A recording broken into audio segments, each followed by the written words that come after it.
So, Will, as you're saying, so what's interesting about Goblin Slayer is that he constantly wants to learn about everything that's around him. Yeah. He's like when he goes up to a guy making ice cream, his immediate thought is, I have to know about this. I want to know every detail about how to make ice cream. Why? I don't know. Maybe I can use that information. It could be useful. Or when he had that plan with the flour. Well, he heard it from a miner one day that if there's enough particles in the air and there's a spark, it'll cause an explosion. He thought that was very interesting, that he can use it. And that's the thing about him, is that he can, is that he's very adaptable. He's very pragmatic. And then another thing is that he may not. Yeah, he is very creative. It takes a lot of creativity to find just bits and pieces of random information and then suddenly use it for a very specific purpose. Another thing is that I think he's also a very caring individual, even though he might not necessarily know how to show it. And I think that because, like, if he was simply out for revenge for what happened to his family, I think he would have killed a bunch of goblins and then had been done with it and satisfied with his anger sated. But he continues day in, day out, even diligently checking for footprints and making sure gates are nice and in good repair, because he actually genuinely wants to prevent other people from suffering the same horrors that he did. Don't forget when Priestess, that infamous part, or the last part of episode 1, Priestess is wondering what he wants to do to the little goblins, and he says, if you show any mercy, they're just going to grow up and they're going to hate you. That's just in their nature. There's nothing we can do to change that. So it sounds like he has experience with the younger goblins as well. So it's not out of spite or hatred. It's experience. Yeah, I have another thought, but Stryker wanted to say something, so I'll let him go. Well, I'll be honest with you. Regarding Goblin Slayer, I can clearly see that the man really likes to improvise regarding his strategies. Like Will said, he is very adaptable. He very curious. He's also personally, I'll be honest with you, he has a good heart, even though he may not show it. What else can I say about him? I think he's very focused and diligent. Very much. Like I said, he's always checking he always checks every morning to see if there's footprints and stuff like that. And he does so very thoroughly. And that takes a lot of focus, a lot of patience, and a lot of diligence. I think I know why he wants to learn how to make ice cream, because his childhood friend, Cowgirl, runs a dairy.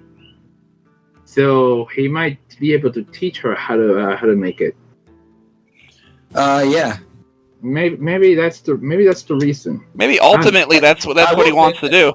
Like maybe that might be his retirement job. Thoughts? I will say this about Goblin Slayer.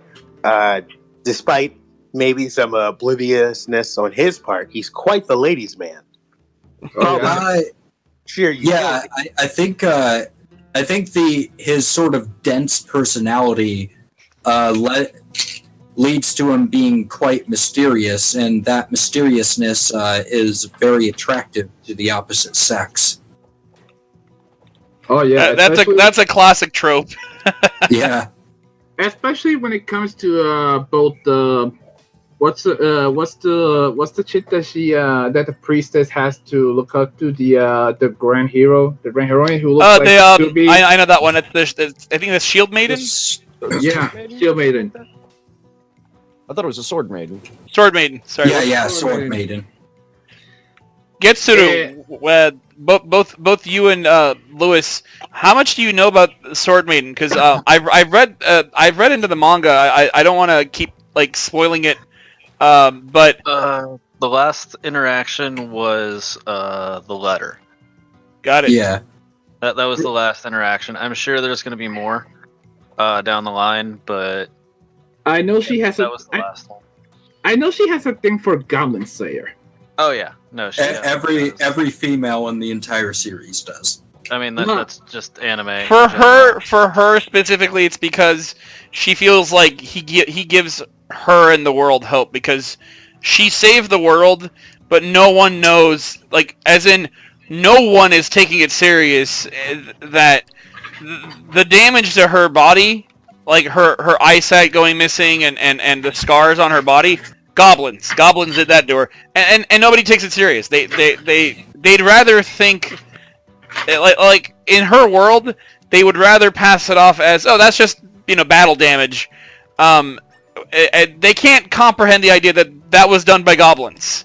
For her, the fact that there's a hero that specifically kills goblins makes her happy. One of the things that I found really refreshing in this show was the total lack of moral ambiguity to what they're doing.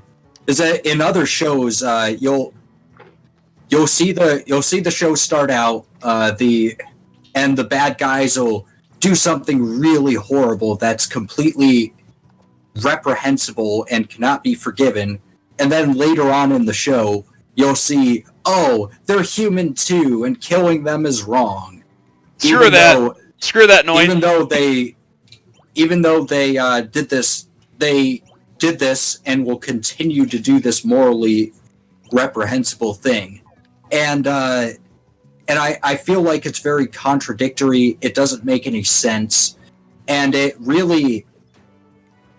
one of the things that really makes Goblin Slayer work is that you see and you know that the goblins, if they're left to their own devices, will burn down your village, rape your women, and murder your children.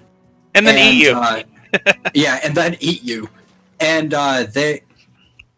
so you have to, by any means necessary, kill them. Stop them from doing that. And there is no shame or ambiguity to making sure you, your home, and your people are absolutely safe. Well, they touch on some moral issues because throughout the elf keeps telling him, it's like, you can't drown them. Drowning them is wrong. Poisoning them is wrong. Setting them on fire is wrong. And then there's like that moment where he's like listing everything off, and he's like, and explosions. Like, he's like, you're limiting me so much with killing these goblins right now. Like, he does not want to have the moral. I feel like he just wants to like murder them every single way possible. I feel like the elf girl, what's her name, is she doesn't have a name. Yeah, so all the characters don't have Archer? names. Elf Archer? It's literally High Elf Archer. Okay, yeah, there's Goblin Slayer, Priestess, High Elf Archer, Cowgirl. I'm gonna be honest with you. Yeah. High Elf Archer is worst girl. I'm not gonna lie. Well, she's also most naive. I feel like you know what? I think that naming strategy might actually be completely genius. Because in an epic hero quest kind of story, all the characters will have names, right? And all the background characters will be like shopkeep number 3 or priestess number 4.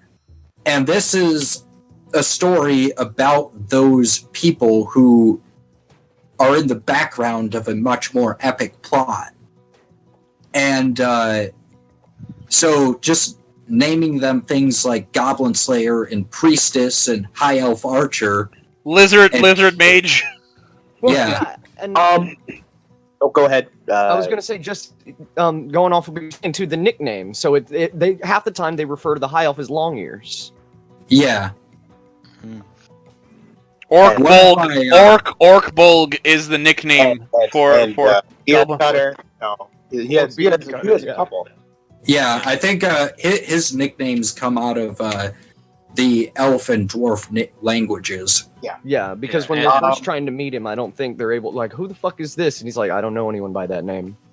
Yeah, yeah, go ahead. One thing, I know they do only a couple of times. They'll allude to the grander epic happening elsewhere in the world. Do you think the show could have benefited more from more time focusing on that in comparison to their, Goblin Slayer's adventures, or would you like to see him more involved in that? Honestly, I feel like I feel like first of all that quest is completely generic. It's like Konosuba levels of it's just the Demon Lord. And I feel like it'd be completely contradictory to the kind of story they're trying to tell, because this is a small story about small people that you would normally see in the background. yeah. There's a RPG I played as a kid called Darkstone. It was like Final Fantasy. You collect the crystals, fight the evil dragon who's also a wizard. Like that stuff is pretty generic. Like demon lord, wizard, dragon creature, terrorizing the world. Collect this relic to weaken them and then kill them. That's pretty standard. It would have been kind of boring. I gotta agree with him. Yeah, this show. Go ahead. I was gonna say it's generic enough that it presents the scale of all this great shit's going on, but the scale of they're fighting the Demon Lord and stuff, but there's still all of these problems that everyone's still going through that are just as heinous. Yeah, this show honestly, it does a very good job at completely flipping fantasy on its head.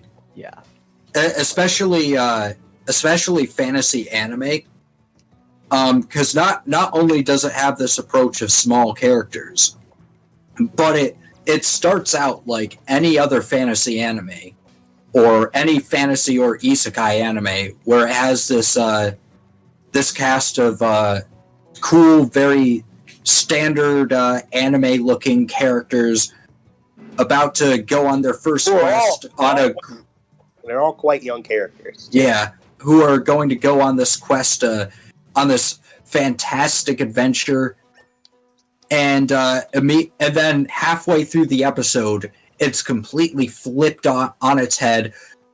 Almost the entire party is killed and raped, and it's a complete mess. And It's a disaster. It is, and then that's where the show starts, and it starts off with setting you up for a generic kind of fantasy thing, and then slapping you in the face with reality. So me and my friends play a lot of D&D, and the character Goblin Slayer, to get back on the personality, is pretty close to how one of my friends plays a lot of the characters that he does, which forces the DM to take weird plot choices. It's like, if this doesn't happen, I don't care.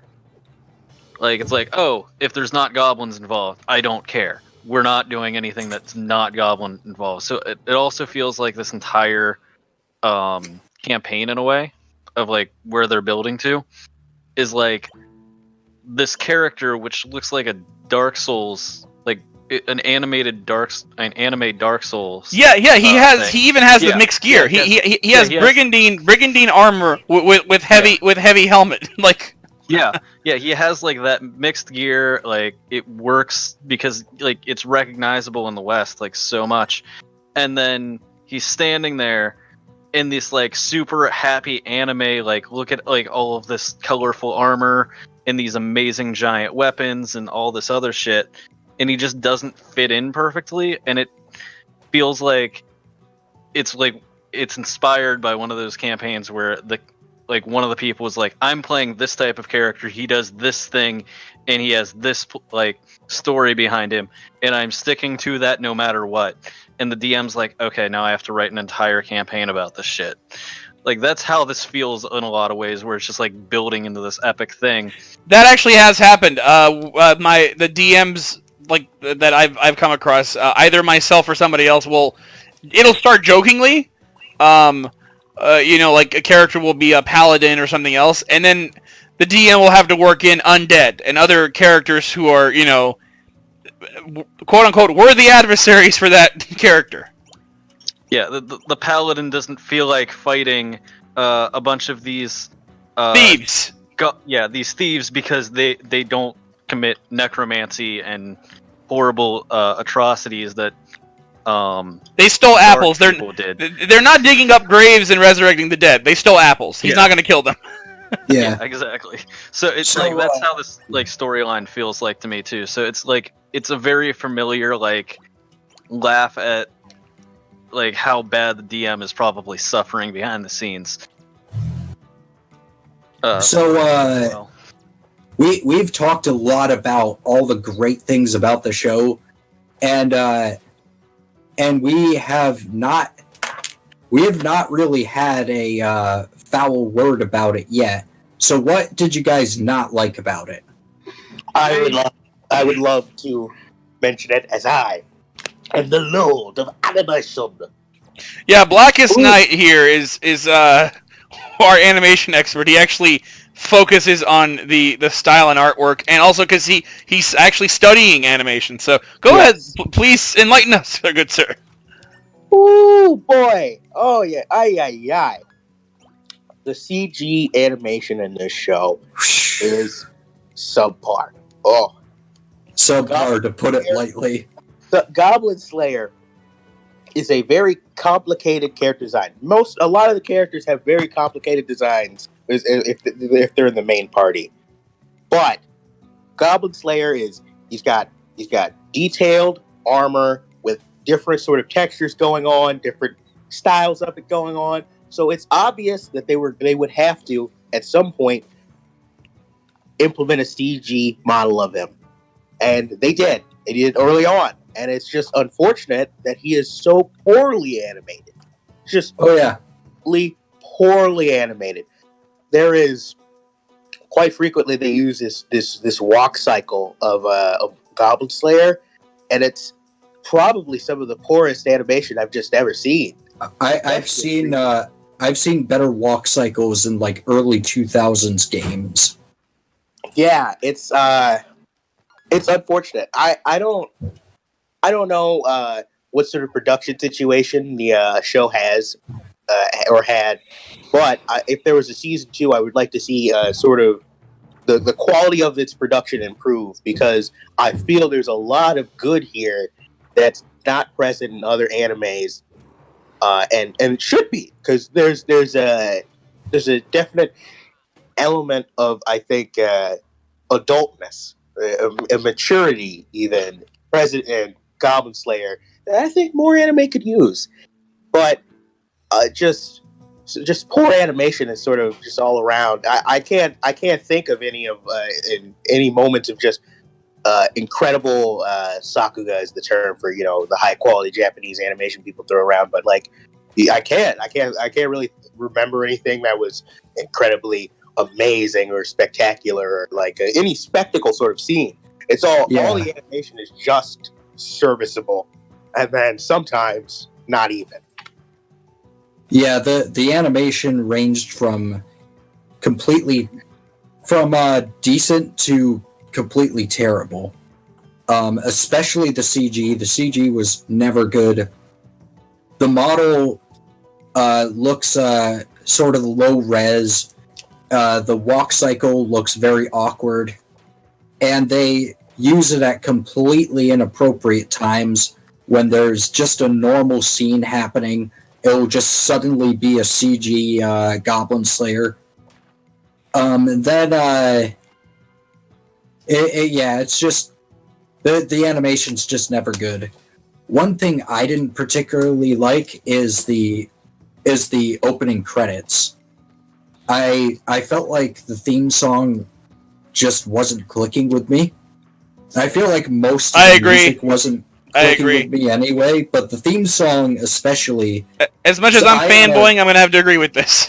Yeah, I feel like I'm a big fan of theme songs, and I think they're very important for setting the mood and setting the tone and getting you ready to watch the show.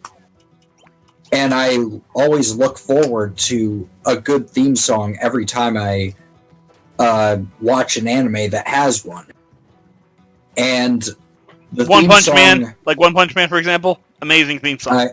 Oh man. Parasite, amazing. You know, there's. I mean, we could just list off hundreds of them all night. Anyway, but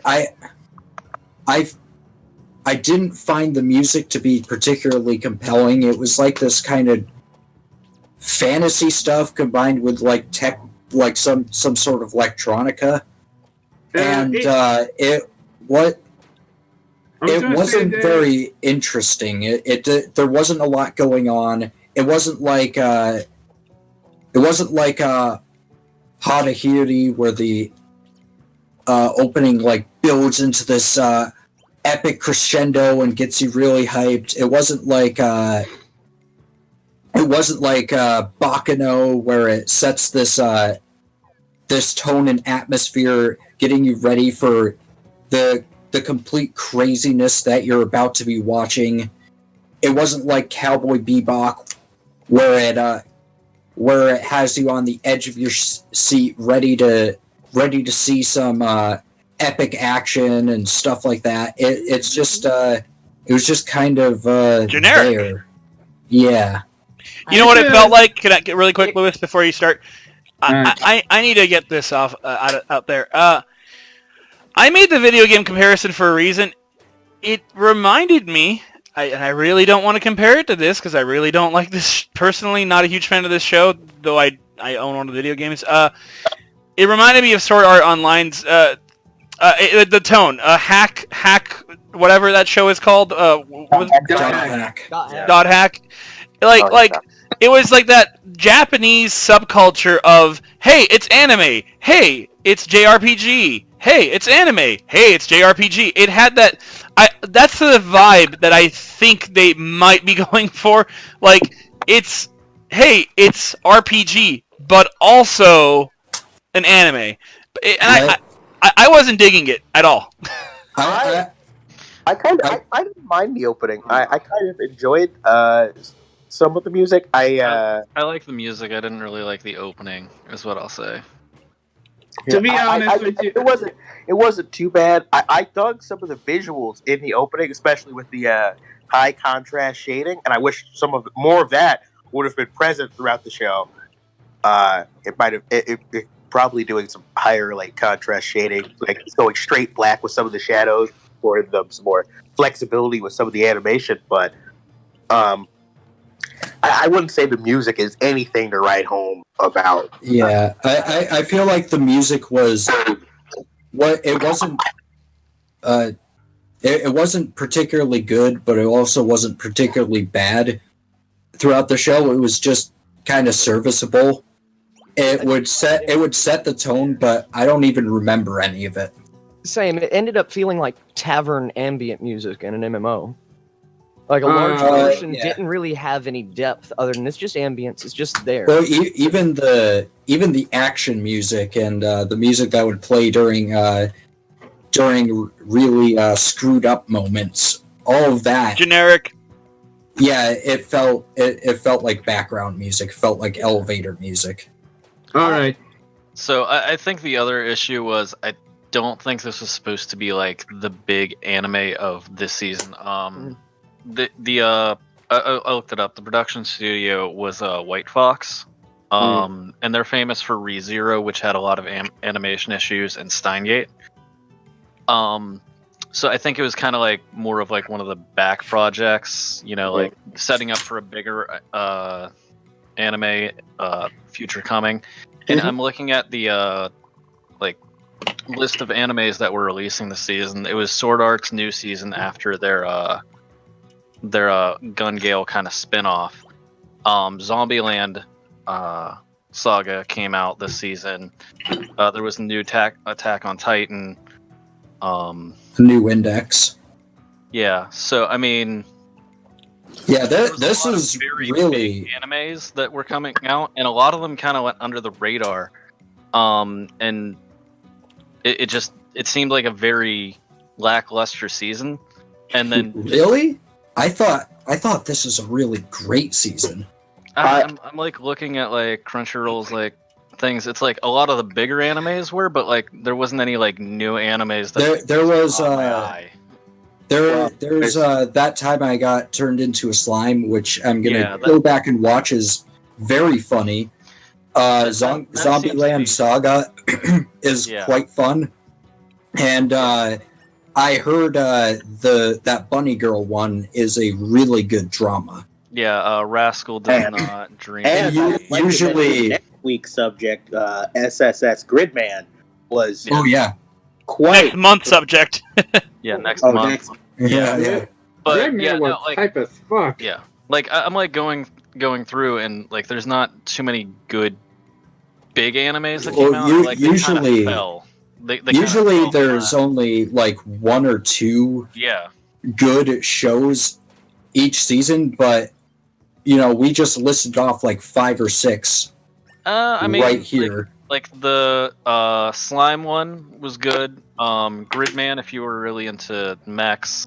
It's an animated toku, not a mech. But it seems like it feels like Goblin Slayer was kind of one that was supposed to just kind of go under the radar and then beat out the bigger ones, is more of what I'm saying.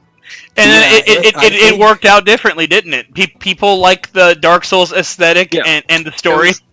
It was that, and then like Angels of Death, which was like a game on Steam, were like the two biggest ones this year.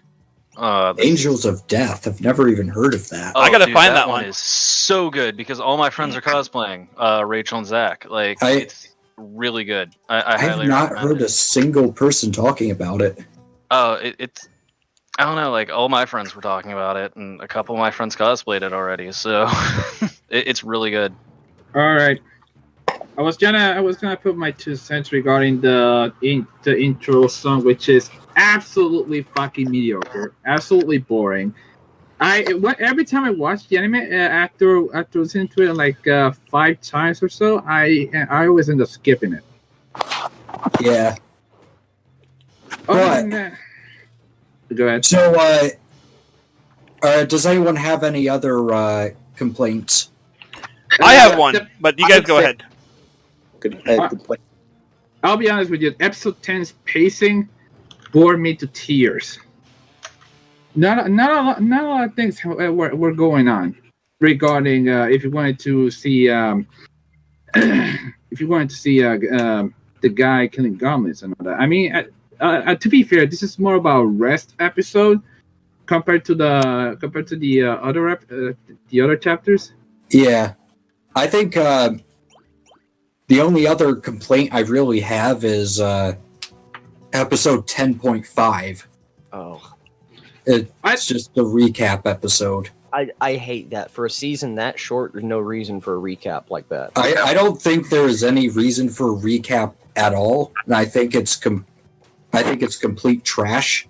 Mm-hmm. It was more than likely there for them to catch up production on the final. Yeah, usually that is. Both mangas and animes have that. They do little tiny recap specials. Man, yeah. I just wish it wasn't a fucking thing. Also, really? But it has to be. These are people, so we gotta. I mean, they're human beings, so they have limitations too.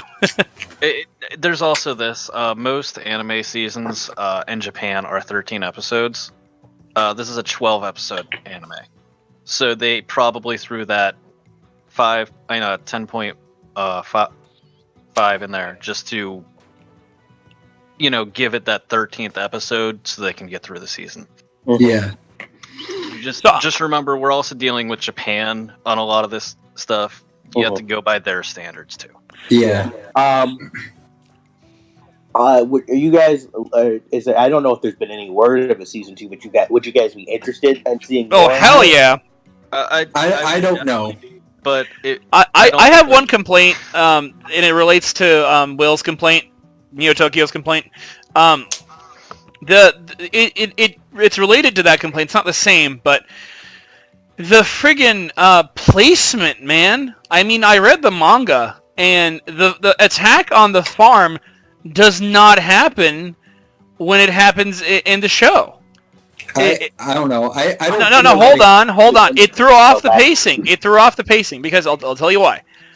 I'm reading the manga, and in the manga, the place that I got to while I was reading it and watching the show simultaneously, the shield maiden, the previous hero, the one who slew the big baddie, the previous big baddie, she called on to Goblin Slayer to take care of the whatchamacallit, the sewer problem. The goblins infesting the sewers. But in the anime, they just skip to that and then they go to the farm. Here's the thing, like, it kind of, I guess it kind of makes sense, but it kind of threw me off, but I guess they have to do that because it's a TV show. I think it's a better idea because the thing is that it's seasons, so they got to do it. Well, no. I think it's a better idea from a writing and story perspective because how much do you actually care about the sewers in some strange city that Goblin Slayer doesn't even live in, compared to the farm and that Goblin Slayer does live in with the girl that Goblin Slayer swore to protect. Mm-hmm. See, it's a smaller story, but it's also a much higher emotional payoff because it hits closer to home. And then you sort of have the just build up to it with him every day with his daily routine of checking and one day, it's just there's Prince. Yep, mundane activity that he just does. Yeah. And now I remember. It's going. Go ahead. Yep. I remember seeing that scene at the end of episode 10 and going, "Oh shit! Exactly. Oh shit! It's about to go down." I actually really liked that because that was the Chekhov's gun. They pointed that out so many times throughout the series, it had to imply something was going to happen. Oh yeah. Yeah, and I actually had to go back and just check, at the beginning of this, did they show that there was any footprints at all? Like, did he maybe miss something because that was a lot of footprints? I'm like, oh shit. I was I went through the entire episode just to check again for any signs that maybe he was slacking because he was tired or something like that, and then it was nope, he's not slacking. That just fucking happened. As in, there's no way he could have missed it beforehand. Yeah. So, I guess just because we haven't covered it yet, we should talk about the other characters in the party. Probably.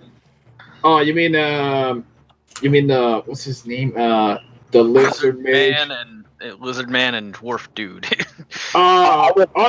Lizard Priest. That's his name. I really liked that guy's voice I a thought he was lot. based upon his spells. You wanna know who voices him? Tomokazu Sugita, the same guy who played Joseph in Part 2 of JoJo's Bizarre Adventure. Dwarf or lizard? We didn't go over this. Did everyone watch it completely in Japanese, or did they start in dub? Or yeah, I did. I watched it. I watched it in sub.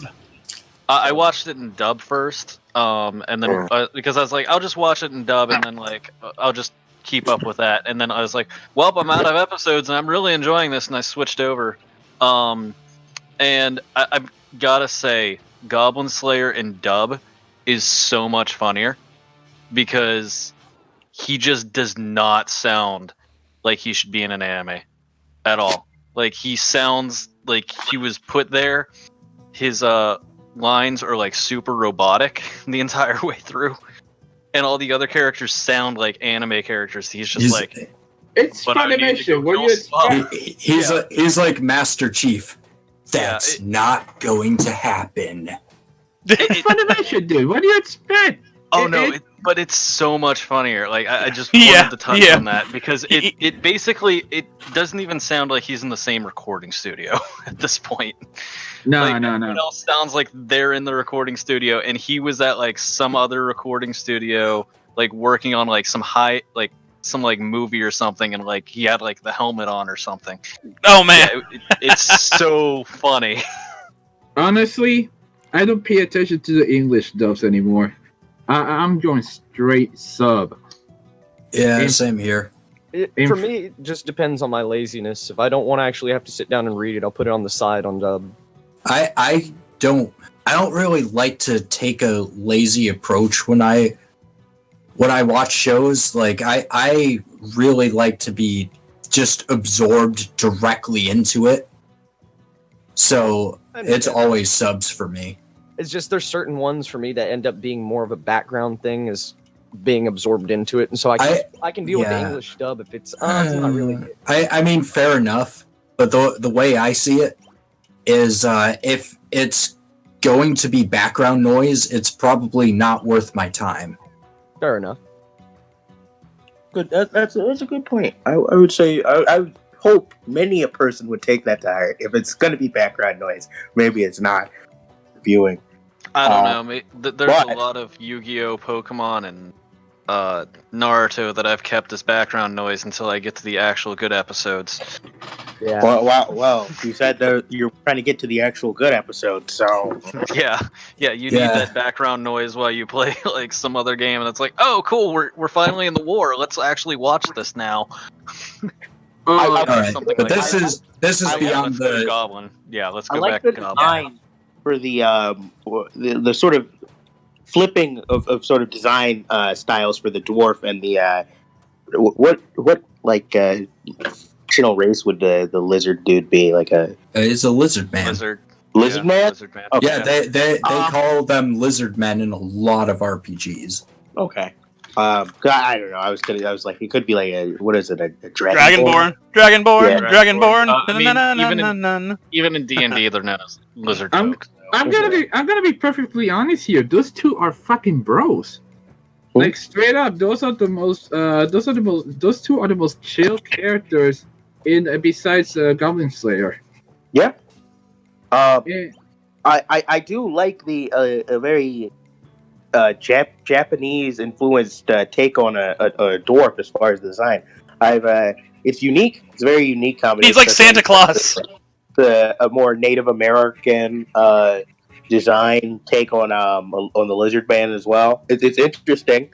It definitely creates for just a diverse aesthetic as far as the characters go, but sort of like the designs are sort of like, analogous and based off of real world things instead of just being a sort of basic European clothing like aesthetic for most of them. So it's actually pretty interesting. I would love to see the world expanded upon more.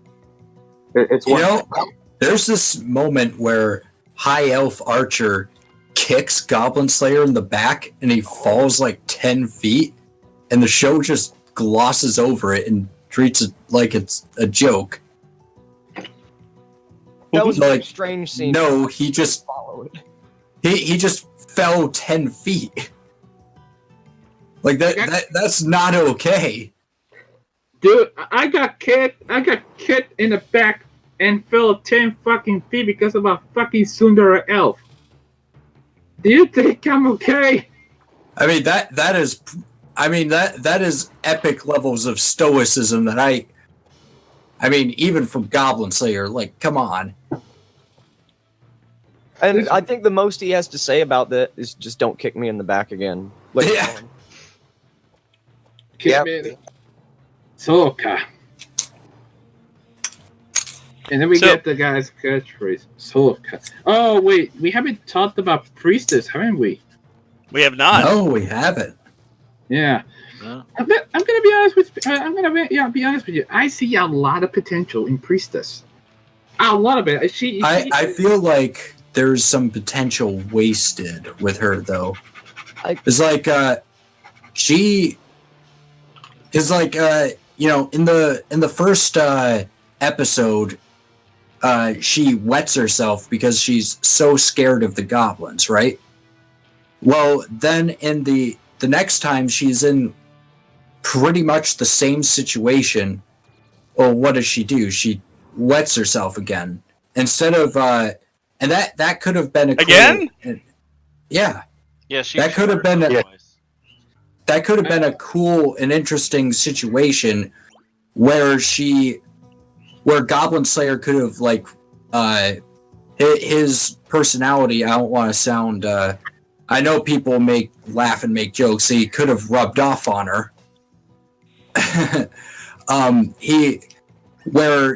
She learned from him, and she could have like cast a white magic spell in a very interesting way that could have defended herself, but and that would have shown how she learned and growed as a character. But instead, she completely stagnated or even reverted as a character, and then we had this Deus Ex Machina, where Goblin Slayer, who is hurt so bad that he's coughing up copious amounts of blood because of some sort of willpower or memories flashing back, somehow manages to take care of this giant goblin.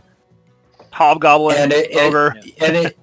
It just That doesn't potions. make any sense. That sum- potion. He summons. Yeah. He summons his secret weapon, the pressure of the ocean. So I like in the manga. Well, the pressure of the ocean thing did make sense, but what I'm talking about is in a No. I was just saying that as just to be funny because I like that. That was a pretty clever, well written secret weapon. How his brain works is great. It goes back to the ice cream that you mentioned. How he looks at tiny things. He picks up facts. How he can weaponize it to kill goblins. Where he learned that the ocean has pressure at the bottom of it, I will never find out probably. But the fact that he decided, hey, if the pressure of the ocean can kill things, maybe I can weaponize that and create a portal that I can just carry around and just toss at a giant goblin and instantly kill it. That was beautiful. That entire setup was really great, just because it wasn't even intended for that purpose. Yeah, I think he was saving that for the Goblin King. Like, I love that. This is meant for like defense and safety, and he just turned it into a weapon. He does that with the priestess's spells too, where he blocks the goblins into a burning tree. They suffocate and they burn because everything's being blocked. Yep. I have to be honest with you regarding that part where the priestess wets herself.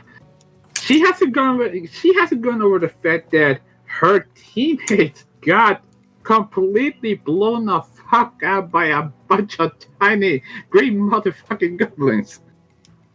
Honestly, yeah, I do agree that her potential might have been wasted. I find it kind of interesting because it feels like the priestess, they're drawing like analogs between her and the Sword Maiden. Like, I feel like they're trying to set her up to have that type of role later on. Like, right now is that helplessness. Goblin Slayer is her mentor. Yeah. Goblin Slayer is her mentor, and eventually she might become a hero of her own story. That makes sense. Yeah. Well, even down to the costume design, they're really similar when it comes to the Sword Maiden and the Priestess. well, that's who she looks up to too. Like, that's she like got flustered whenever they're like, "Oh, we're going to see this sword maiden." She's like, "What? Like, what?" I'll be back in like Yeah. 45 seconds. All right. All right. Now that I think about it, yeah, I do understand that. Well, in the case of Priestess, well, it looks like she looks up to, not only does she look up to Goblin Slayer, but she also looks up to Sword Maiden because she's like the high-ranking official of the Priestess Guild. But there is something I gotta ask, and what is up with the female heroines in some of the episodes? You know the ones who killed a massive giant dragon. Yeah, I don't know. Like they just randomly like showed up, and I think that was more of just a, hey, look, like this giant quest line that's over with. I think it's more of just a The scaling. They want to show scaling. like they want to show it's like there's things going on that are more important to people than goblins, and like people are like, oh god, like these people, they're our saviors and heroes, but like in reality it's these other heroes that are not going to get any credit for killing all these goblins that are actually the heroes. You know, it's like, yeah, that you killed like this demon lord person that was plotting, but the demon lord was going to either like burn the earth or like control everyone. These goblins are going into your town, killing everyone, raping them, and like capturing your women. Like, which one's worse? Like being enslaved by them, or getting raped to death by goblins and then eaten? Like, The other thing is, Pick your poison. the other thing is regarding the the sewer episode when they start talking about who taught the goblins how to make weapons and ships and so forth. Someone must have done this. It's implied to be Sword Maiden. She wanted people to. She's suffering from severe PTSD, and it's to the level where she wants people to understand that goblins are a threat. Like that they're almost as bad as the Demon Lord. The Demon Lord will set the world on fire. The goblins they'll keep the world as is and just torture it to death. And people don't get that. I'm confused. Wait, so she was... That's the implication. Shield Maiden.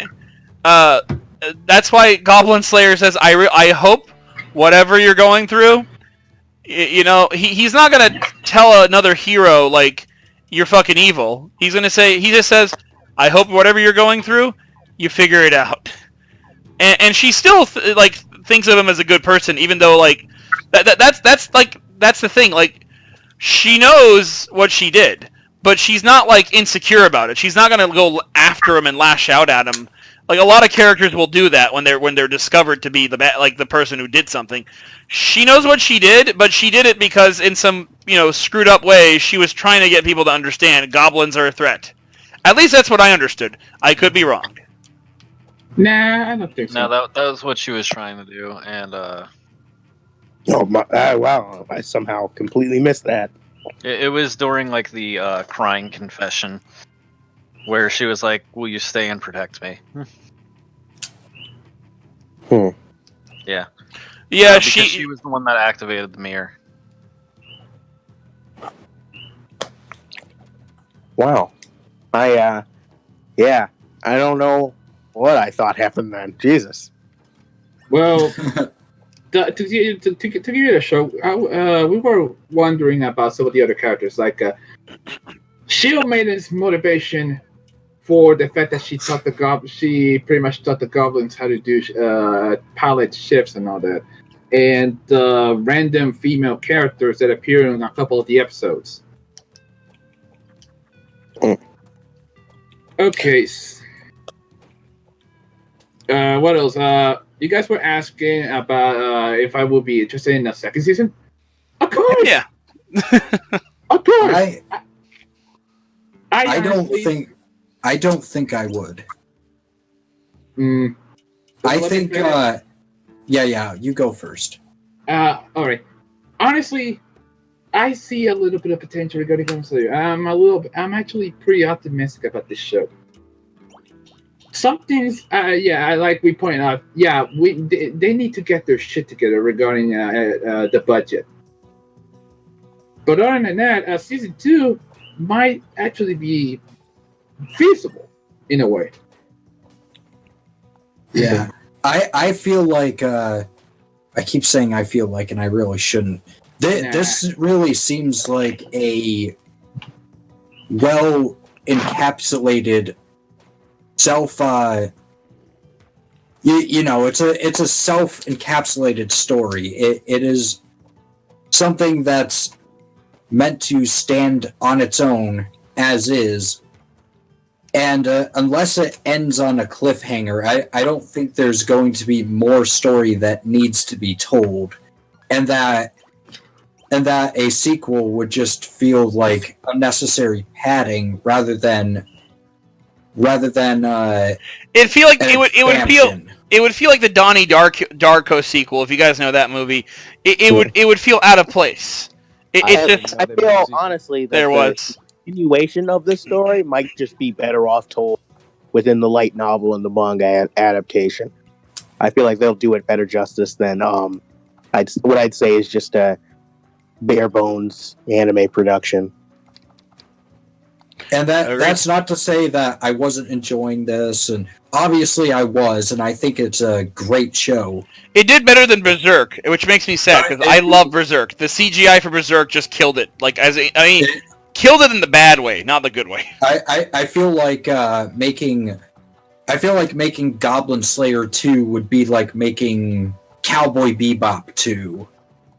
It's just unnecessary, and it wouldn't add anything, and it would just cheapen it. Yeah, I mean, because they've fun little. Go ahead. I was gonna say because they've already kind of gone over all the hierarchies of goblins at this point. There's not much else other than to do the same quest. Or if they want to do something else, it kind of detracts from the point of him being Goblin Slayer. So I can see what you mean, Will, with it. Yeah, season 1, I think, is probably all we need. Unless they're going to spin it off and change it from directing it Goblin Slayer. I think it would be like a fun OVA, or like maybe like a spin-off 2-episode where he's like forced to go on a normal quest and he has no idea how to fight anything else other than goblins. Like that could be a little fun thing. Yeah. But like it's basically as like the goblin would have done this. Why didn't that creature do this? And it'd be a fun little like OVA thing. But I think that's it because he did say that he was going to go on a quest with the elf if they accept it. So that would be the only other thought that I would have. Just to like kind of like continue that small little like joke, but that's about it. All right. So is that all we got to conclude with? Yeah. I think Goblin Slayer is very simple and very effective, and I think there's not too many things to be said about it, but what can be said is mostly very good. And it's just a good show, and I would recommend it to literally anyone that's watching. Same here. Likewise.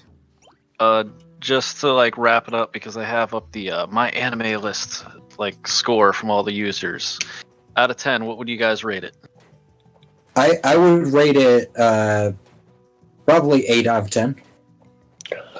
I'm gonna have to give it a 7. Animation's really important to me, and just really not being there, as far as like quality and any like just awe factor with it. I can't with all honesty give it an 8. So I gotta give it a 7.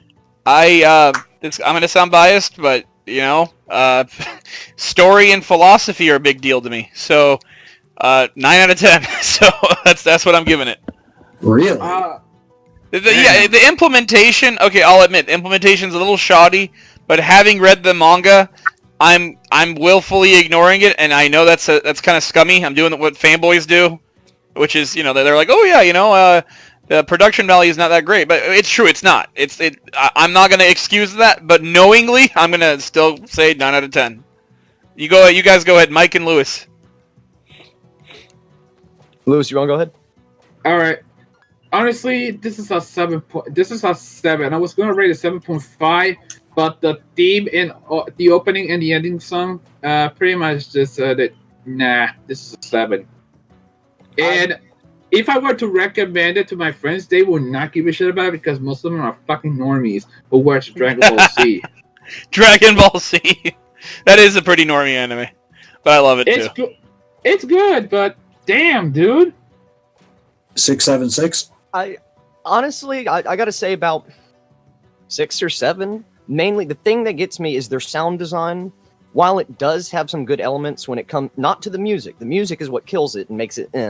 Their sound design when it comes, like, especially in combat, when you hear those arrows pierce the goblins and shit, that nails it. But in turn, the sound design when it comes to the music is just bland as shit.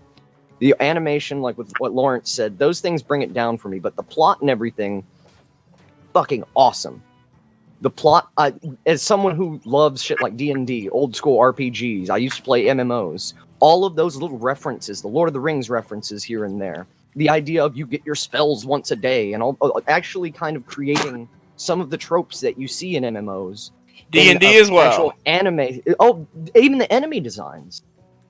I might sound a little bit critical by saying 6. Probably, I'll put it in the middle, 6.5. But that's saying like 5 is average. So this is above average in my book, which is why I definitely recommend it.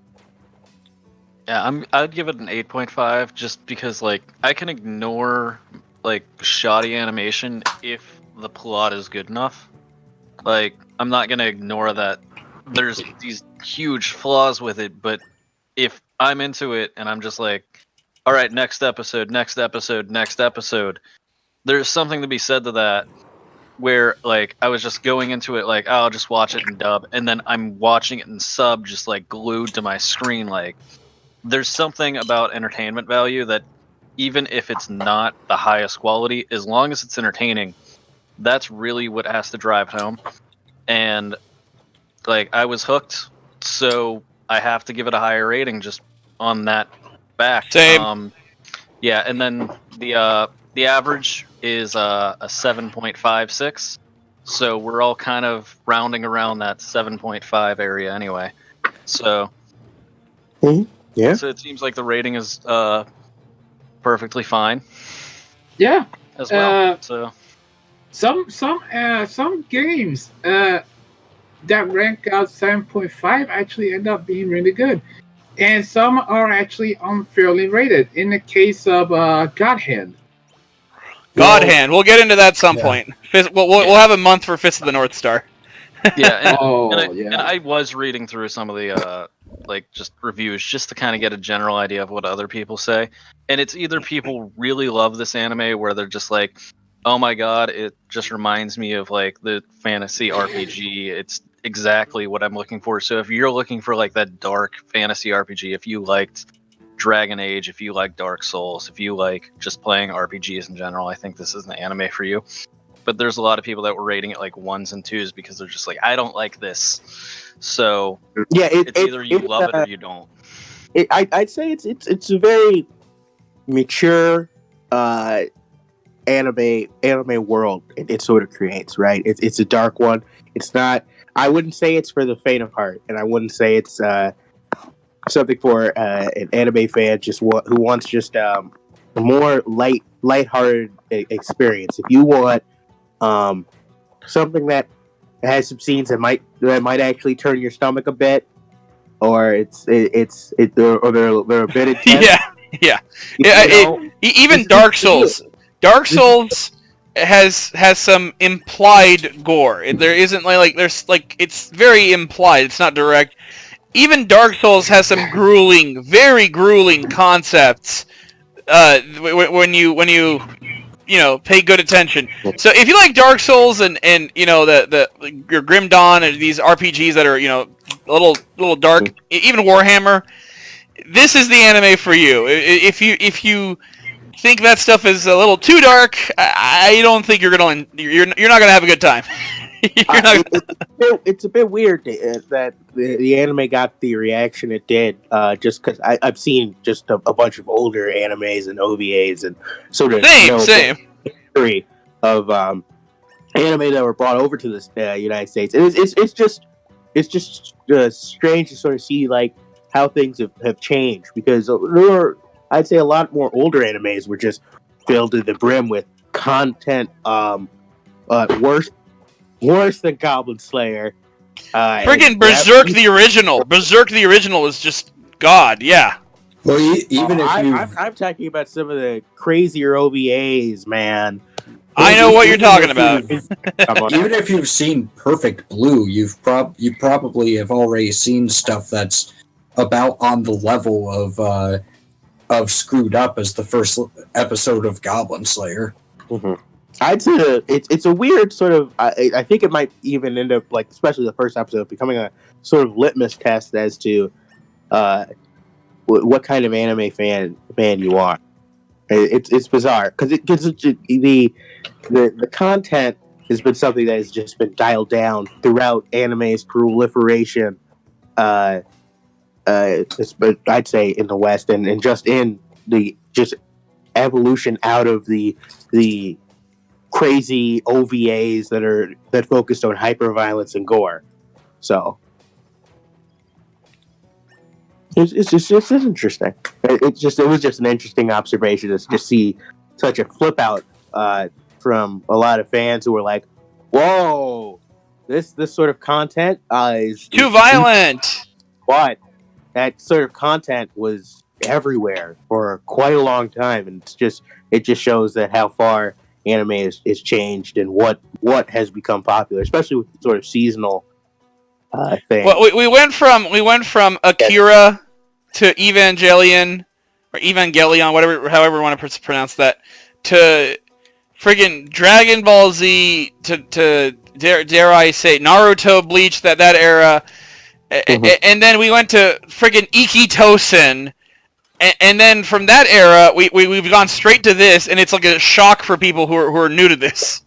Well, I'd say I wouldn't even say I'd say you use like I'm talking more of the people who are into the more newer, just seasonal anime. Like you got like people who've come into it, not with anything sort of darker like Attack on Titan, because that made a big splash, and I think it again there's a large shock value to it that was like the original appeal of anime in the West, especially in the 90s and early 2000s. But even some people who've probably seen some of the more lighthearted shows, like I don't watch any of them. What is it, K-On! Some of the more moe high school girl shows, or any of the more lighthearted isekai fare that's come out, or the oversaturation of idol shit. Mm-hmm. Yeah. Dear Lord. Well, they need idol stuff to make money for the good stuff, right? Well, and it's idol stuff sells to the female audience, and the female audience is slowly growing. So of course, even during this season of anime, now we have an idol show that's also flipping the genre on its head. I mean, you're gonna get that, and that happens with every genre. Which one? Backstreet Girls? No, Zombieland Saga. Yeah. Oh yeah. Yeah. So shall we conclude the podcast? We are. We've said all the things we've had to say. Yeah. Yep. It's a 2 out of 10 because there was no bikini episode. What? No. So we gave it. On the grade episode. Not enough girls. Not enough Panzer. Yeah. 0. So we've given Goblin Slayer as a group. We've given it 7.5 as the group average. And I guess let's touch base this upcoming month, January, for SSS Gridman, and Yeah, you know. Everybody have a Yep, we're- happy new year, and Yeah. see you guys then. All right, later. Later. Take it easy. Don't drink too much and don't fire shots in the air. God damn it.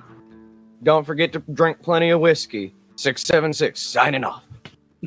Black and red. Yeah, no, fuck out of here.